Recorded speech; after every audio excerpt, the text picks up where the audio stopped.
নির্বাচন সংশ্লিষ্ট সংস্কার কার্যক্রম অবিলম্বে সম্পন্ন করে ডিসেম্বরের মধ্যে জাতীয় সংসদ নির্বাচন অনুষ্ঠানের জন্য দ্রুত একটি রোডম্যাপ প্রদানের দাবি আমরা জানিয়েছি।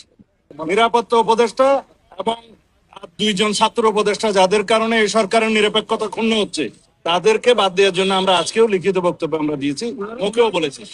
সংস্কার এবং বিচার, নির্বাচন, এই তিনটার উপর আলোচনা হয়েছে এবং সংস্কারের ব্যাপারে আমরা এটা পরিষ্কার এবং ওনারা একমত হয়েছে। সংস্কার যেখানে ঐক্যমতের ভিত্তিতে হওয়ার কথা, তার ভিত্তিতে সংস্কার কাজ সম্পন্ন হবে এবং সেই কাজ অতি সহজে সম্পন্ন করা সম্ভব। বিএনপি কখনই প্রধান উপদেষ্টার পদত্যাগ চায়নি, বরঞ্চ প্রথম দিন থেকেই এই সরকারকে সর্বাত্মক সহযোগিতা করে আসছে। আওয়ামী লীগের বিচার সবচাইতে বেশি দাবি করে বিএনপি। এই বিচার প্রক্রিয়া কোনোভাবে অসম্পূর্ণ থাকলে বিএনপি সরকারের দায়িত্বে যখন যাবে, তখন বিচারের আওতায় এনে তা বিচার বিভাগের মাধ্যমে, স্বাধীন বিচার বিভাগের মাধ্যমে পরিপূর্ণভাবে সম্পন্ন করা হবে।